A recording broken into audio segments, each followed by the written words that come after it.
Hello again everyone, and welcome to Friday the 10th of July's independent writing lesson.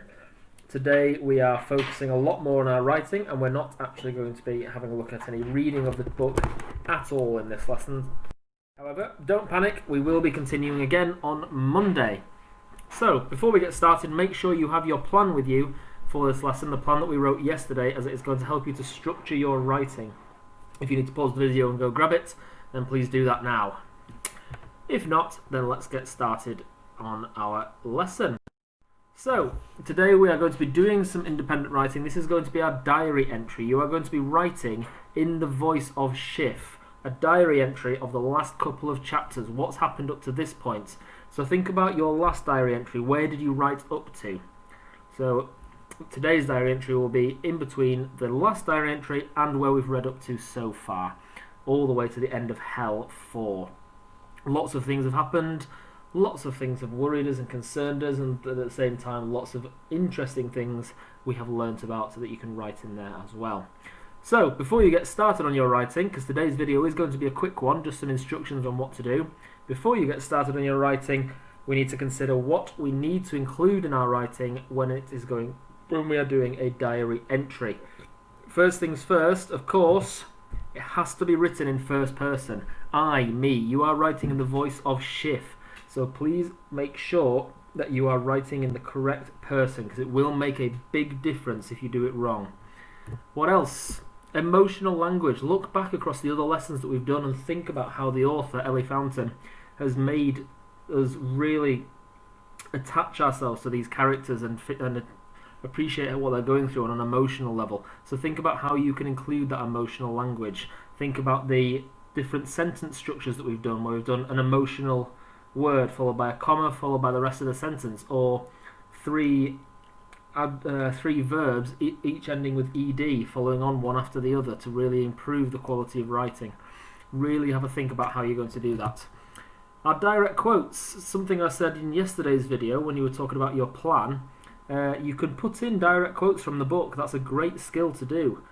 Find something that's relevant and important, and you'll see on my plan that I wrote that I've done just that, and I do plan on using it in my piece of independent writing, so make sure you have a go at doing that. Correct tense. Now this is a big one. This is one that quite a few of us seem to make a mistake on, and it's something we need to get out of the habit of. When you're writing in the correct tense, that means if you are writing about something that has already happened, it is in the past tense, unless we are doing past progressive, which means it has happened but it is still happening. For example, Schiff and Binny arrived in the container, but they are still in the container at this point, so you could use past progressive to talk about that. But the majority of our writing will be in past tense today because it is a diary entry. Okay, chronological order. It is beneficial for a diary entry for things to happen in chronological order. Just a reminder of what that looks like. That means if you are writing about what happened yesterday, you would write about what happened in the morning, then what happened at lunch, then what happened in the evening. You wouldn't do it the other way around, or you wouldn't do it with the middle, the morning, then the evening. You've got to think about the order that things happen in. It helps the reader to follow what's happened, and it means that it creates cohesion throughout the writing as well. Something we'll be looking at more next week also. And of course, those varied sentence types. We've been practicing it, so please try to make sure you are using it. Varied sentence types makes a big difference in the quality of your writing. If you have lots of simple sentences with 4 or 5 words, if you have sentences, it sounds quite dull, but if you've got sentences with conjunctions, both subordinating and coordinating, if you've got relative clauses, if you've got the subordinating conjunction at different parts of the sentence, if you're using powerful adverbs in different parts of the sentence, it really does emboss and make your work that different quality of what we would expect.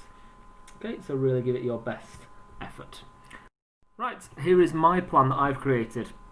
My event 1 that I've written about was arriving at the prison. So when they first arrived in Hell, I'd write about all that. I'd talk about how they'd feel shocked and panicked and confused. Why are they here and not at military school?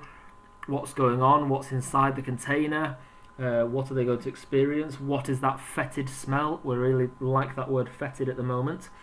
And then if you have a look at my sentence, my example, I've put dazed, comma, I look to the container and I can't figure out why we're here. This doesn't look like military school. So I've not taken a direct quote from the book, but if we remember, Schiff said something along the lines of, all the bad things that Mum said about military school, I can tell that this isn't it, or something like that. So I've changed that sentence a bit and made it my own. This doesn't look like military school. That's me showing my inference skills, but also my different variety of sentence structures. So dazed, comma, that's a powerful verb, dazed, tells us all about what's going on and how Schiff is feeling.